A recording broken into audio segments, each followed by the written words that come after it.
अगर आप mutual fund में इन्वेस्ट कर रहे हैं तो आपको ये समझना जरूरी है कि टैक्स आपके रिटर्न्स को कैसे प्रभावित करता है। चलिए भारत में म्यूचुअल फंड टैक्स की गुत्थी सुलझाते हैं। सबसे पहले भारत में म्यूचुअल फंड्स दो तरह के होते हैं, इक्विटी और डेट ओरिएंटेड। अब कैपिटल गेन्स ये वो फायदा है जो आपको तब मिलता है जब आप अपनी संपत्ति खरीदे हुए दाम से ज्यादा में बेचते हैं। फिर आता है डिविडेंड, जो म्यूचुअल फंड के फायदे में आपका हिस्सा होता है बिना कुछ बेचे हुए। यहाँ एक और अहम बात है, होल्डिंग पीरियड। जितनी देर आप अपने इन्वेस्टमेंट को रखेंगे आपका टैक्स उतना ही कम होगा। भारत के टैक्स नियम आपको धैर्य रखने के लिए इनाम देते हैं। तो शॉर्ट टर्म और लॉन्ग टर्म का क्या चक्कर है?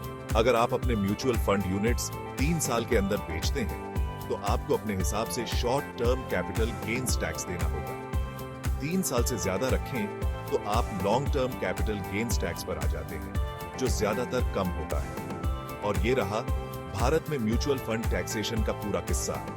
Happy investing.